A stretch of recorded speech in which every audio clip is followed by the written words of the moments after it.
বাক্সান তিনিচুকীয়াৰ এখন বিশেষ ঠাই হয় তিনিচুকীয়াৰ বাক্সান যি বাক্সানৰ বিজিআৰ তলখাটত যোৱা মে মাহৰ শেষ ভাগৰ পৰাই সংঘটিত হৈ আহিছিল প্ৰচণ্ড অগ্নিকাণ্ড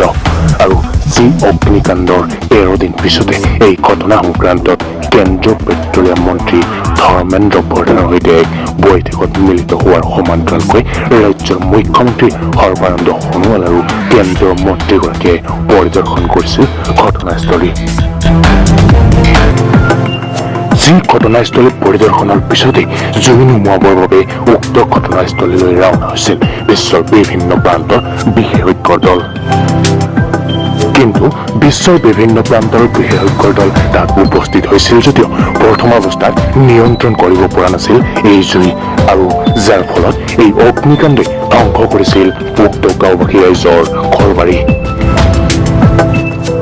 যি বিধ্বংসী অগ্নিকাণ্ডত যা গৈছিল বহু লোকৰ সা সম্পত্তি যি অগ্নিকাণ্ডত অকাল মৃত্যু ঘটিছিল বহু জীৱ জন্তুৰ যি অগ্নিকাণ্ডত মৃত্যু ঘটিছিল দুগৰাকীকৈ অইল কৰ্মচাৰীৰ এই ঘটনাই যেন আজি ব্যথিত কৰিছে আমাকো কিন্তু এই ঘটনাৰ পিছতে বিশ্বৰ বিভিন্ন প্ৰান্তৰ পৰা অহা বিশেষজ্ঞৰ দলসমূহে উক্ত জুই নিৰ্বাপনৰ বাবে যি অহোপুৰুষাৰ্থ প্ৰচেষ্টা আগবঢ়াই আহিছে যি এই প্ৰচেষ্টা অব্যাহত ৰাখিছে তেওঁলোকৰ এই প্ৰচেষ্টা আৰু কৰ্মৰাজি আমি শলাগ লৈছো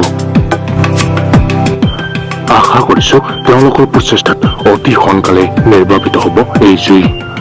আৰু আগৰ দৰে স্বাভাৱিক অৱস্থা ঘূৰি আহিব উক্ত অঞ্চললৈ